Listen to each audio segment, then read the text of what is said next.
ሚስትህ ሒጃብ የማታደርግ ከሆነ አንተ ሰላት የማትሰግድ ከሆነ ቤትክ ውስጥ ምስሎች በየቦታው ተሰቅሎ ከዋለ ቲቪው 24 ሰዓት ሙዚቃ የሚጮህ ከሆነ ታዲያ ምን ትጠብቃለህ? መላእክቶች እንዲመጡ? ቆይ ግን ሙዚቃና መሰል ነገሮች ጅኖችን ይስባሉ?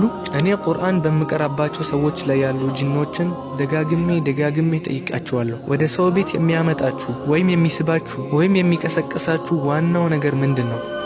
ሙዚቃ።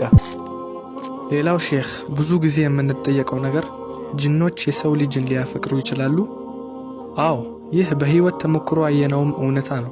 ጅኖች በተቃራኒ ጾታ ላይ ፍቅር ይዛቸዋል። ልክ እንደኛ ሁሉ ወንድና ሴት ጅኖች አሉ። እኔ በብዛት ያስተዋልኩት ይህ በተለይ ለእህቶቻችን ነው።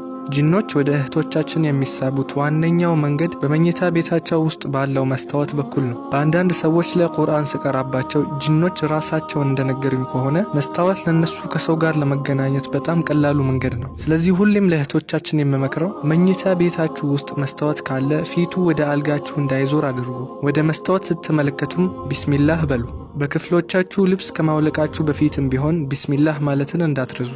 በአሁኑ ጊዜ ወንዶቹም ቢሆኑ መጸዳጃ ቤት ውስጥ ራቁታቸውን ሆኖ ፎቶ ይነሳሉ። መጸዳጃ ቤት እኮ የሸይጣኖች መኖሪያ ነው። የሆነ ሰው እንዲህ ያደረገ ጅን ቢለክፈው ራሱን እንጂ ማንንም ጥፋተኛ ማድረግ አይችልም። ሴቶች ደግሞ መጸዳጃ ቤት ውስጥ ሆነው ሜካፕ ተቀብተው ፎቶ ተነስተው ሶሻል ሚዲያ ላይ ፖስት ያደርጋሉ። ይህ ጅኖችም ጭምር ወደ እነሱ እንዲሳቡ ምክንያት ይሆናል። የእነሱ መሳብ ደግሞ ብዙ ጉዳቶችን ሊያስከትል ይችላል። ከነዚህም አንዱ ተደጋጋሚ የሆነ ኢህቲላም ነው። ይህ ደስታ እየፈለገ ያለ ጅን ነው። አንተ አይሰማህም፣ እነሱ ግን ይሰማቸዋል። የሆነ ሰው በህልሙ ግንኙነት እያደረገ ያያል። ሲነሳ ራሱን ረጥቦ ያገኛል። ተነስተው ገላውን ታጥቦ ምንም እንዳልተፈጠረ ህይወቱን ይቀጥላል። እኛ ዝም ብሎ ተራ ህልም ሊመስለን ይችላል። ነገር ግን ይህ ጅኑ በህልማችሁ እየመጣ ግንኙነት እያደረገ ሊሆን ይችላል። አንድ ጊዜ በአንዲት እህት ላይ የቀራው ነበር። ለ10 ዓመታት ነበረ የያዛት። አልሐምዱሊላህ ድግምቱን አስለቀቀን። በኋላ ጅኑን ለምን አትወጣም ብዬ ጠየቅኩት። ሙስሊምም አልነበረም። ሙስሊም ሁን፣ እኛ እንጠብቀሃለን፣ አያቱል ኩርሲ አለን፣ አንዳንድ ነገሮችን እናስተምረሃለን፣ ወደ መዲናም እንልከሃለን። በነገራችን ላይ በመዲና ሐረም ውስጥ ጅኖች ከትላልቅ ሼኾች ጋር የሚማሩበት ቦታ ነው።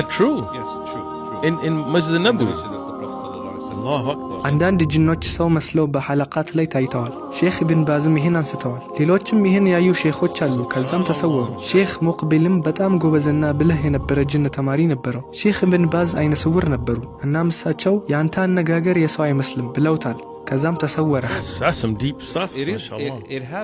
እናም በመስጂዱ ውስጥ ቦታዎችን እናውቃለን። እናም ለጅኑ መሄድ ትችላለህ አልነው። ጅኑም ምን አለን? አልችልም፣ ከሷ ጋር በስሜት ተሳስሬያለሁ። ከዚች ሴት ጋር 10 ዓመት ሙሉ ነው አብሬያት የኖርኩት አለ። በወቅቱ ባሏ እዛው ነበረ። በጣም ተናዶ መጮህ ጀመረ። አረ ተረጋጋ፣ የባለቤትህ